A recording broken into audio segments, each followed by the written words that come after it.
We know that New Zealand is inching ever closer to its traditional partners, the likes of the US, UK, Australia. Why is that? How much of that has to do with the fight between the US and China? Well, no one should be surprised. We have been part of the Five Eyes Agreement for over 70 years. I mean, we have had long-standing and very real relationships security-wise with the UK, Australia, US and Canada.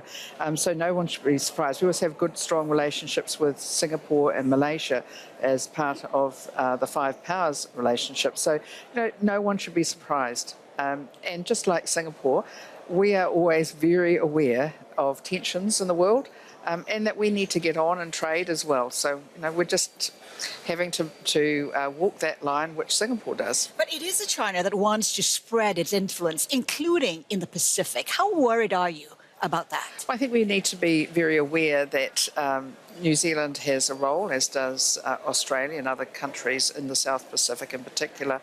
And we obviously want to be able to have regional security.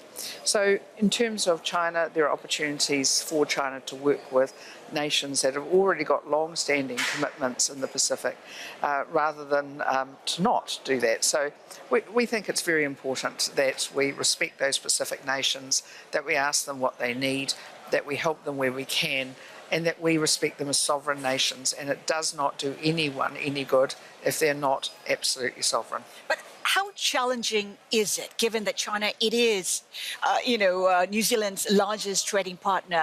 We've seen how China clamped down on its beef exports to the country. I'm just wondering, how are you assessing that kind of balancing act?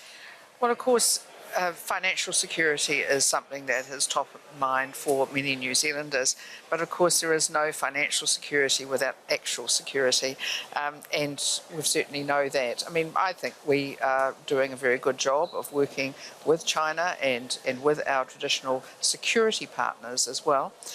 It's just simply one of those things that as a small nation we have to be dexterous, but we should never be naive. If you do join AUKUS, is there a reason to think that you may need to increase your defence budget, which some say is just too little? Well, we're really clear is that since about the 1990s, our defence budget as a percentage of GDP has been dropping, as many other countries did in the 1990s when the Berlin Wall had fallen and the world peace had broken out. So it is important, though, that we look at that. So we've got a plan that's coming to my office in the next few weeks, a defence capability plan to look forward to until 2040 on capital items and also other expenditure. So we're very aware that we need to increase our defence spending, but rather than just increase it, we need to make sure that we're doing it in a way where we can actually add value to our security partners. But increasing your budget, what does that necessarily mean? Are you looking at perhaps 2%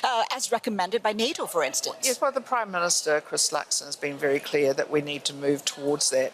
But again, it's not just thinking that we can, as a small nation, we have to be quite niche in what we do, and we have to be interoperable with our closest partner, Australia. So wherever we are, we're going to be looking at how we can be more interoperable, whether it is buying the same equipment, whether it's us buying some, them buying something else, but working in together. I mean, we have the Anzac spirit that goes back to World War I days.